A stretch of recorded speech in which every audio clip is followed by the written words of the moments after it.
taong napaka-judgmental? Bakit ba naging ugali na natin ngayon ang maghusga? At nag-i-enjoy ba kayong naghuhusga ng iba? Kapuka na lang ng paghuhusga ng mga tao. And who is the judgmental person? That is the question. Sino ang mapaghusgang tao? Yan ang taong mainggitin. Yan ang taong hindi masaya sa kanyang buhay. Yan yung taong hindi kontento sa kanyang pamumuhay. Because remember this,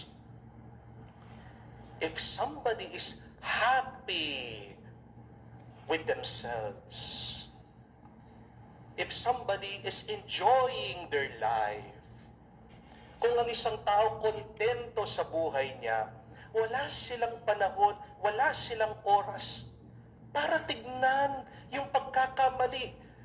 Wala silang oras para tignan yung kulang ng ibang tao.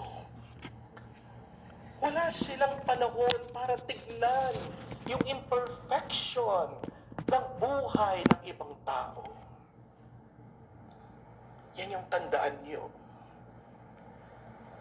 Pinapakilala ng mga mapaghusgang tao kung sino sila.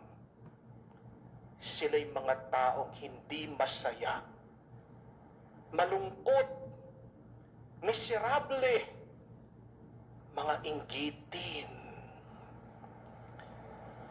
Kaya anong kailangan nating gawin sa kanila?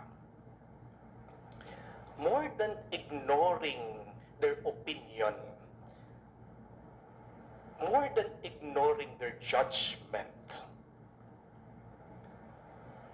sabi ng ating Panginoon, do not judge them.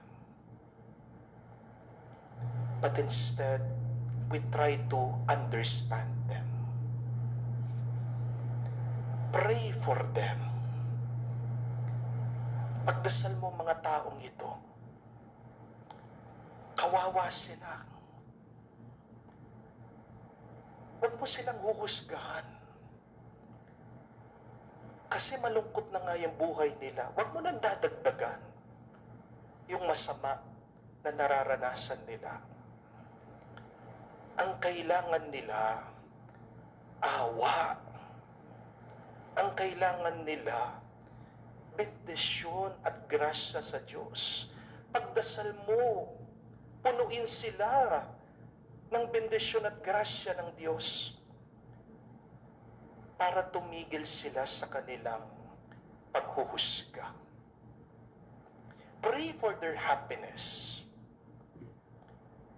Pray for their peace. Pray for their contentment. Because if they would not experience peace, if they would not experience, they will not experience happiness in their life, they will continue this bad habit of judging, criticizing other people. That is the only solution to help judgmental people. Huwag mo silang aawayin. And do not pray for their misfortune.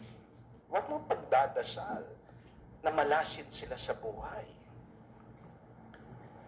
Malas na nga sila eh. Malas na nga yung nararanasan nila eh. Ang kailangan ng mga yan, pagmamahal. Ang kailangan ng mga yan, grasya at bendisyon sa Diyos.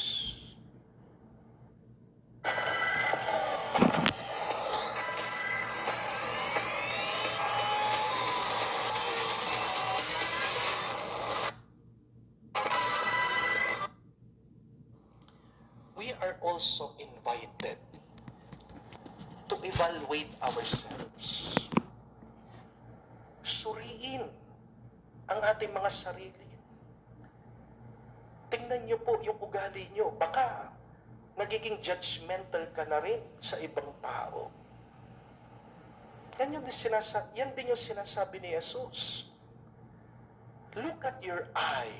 Look at yourself. Baka may muta ka.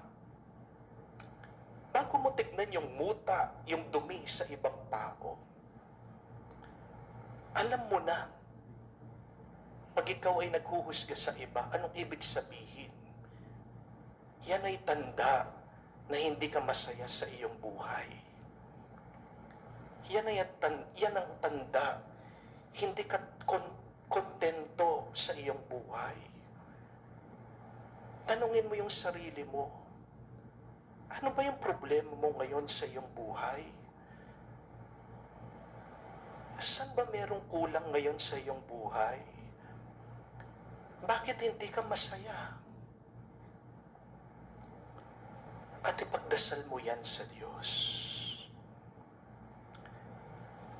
If you're happy with your life, if you're contented, remember, you will never have time judging other people.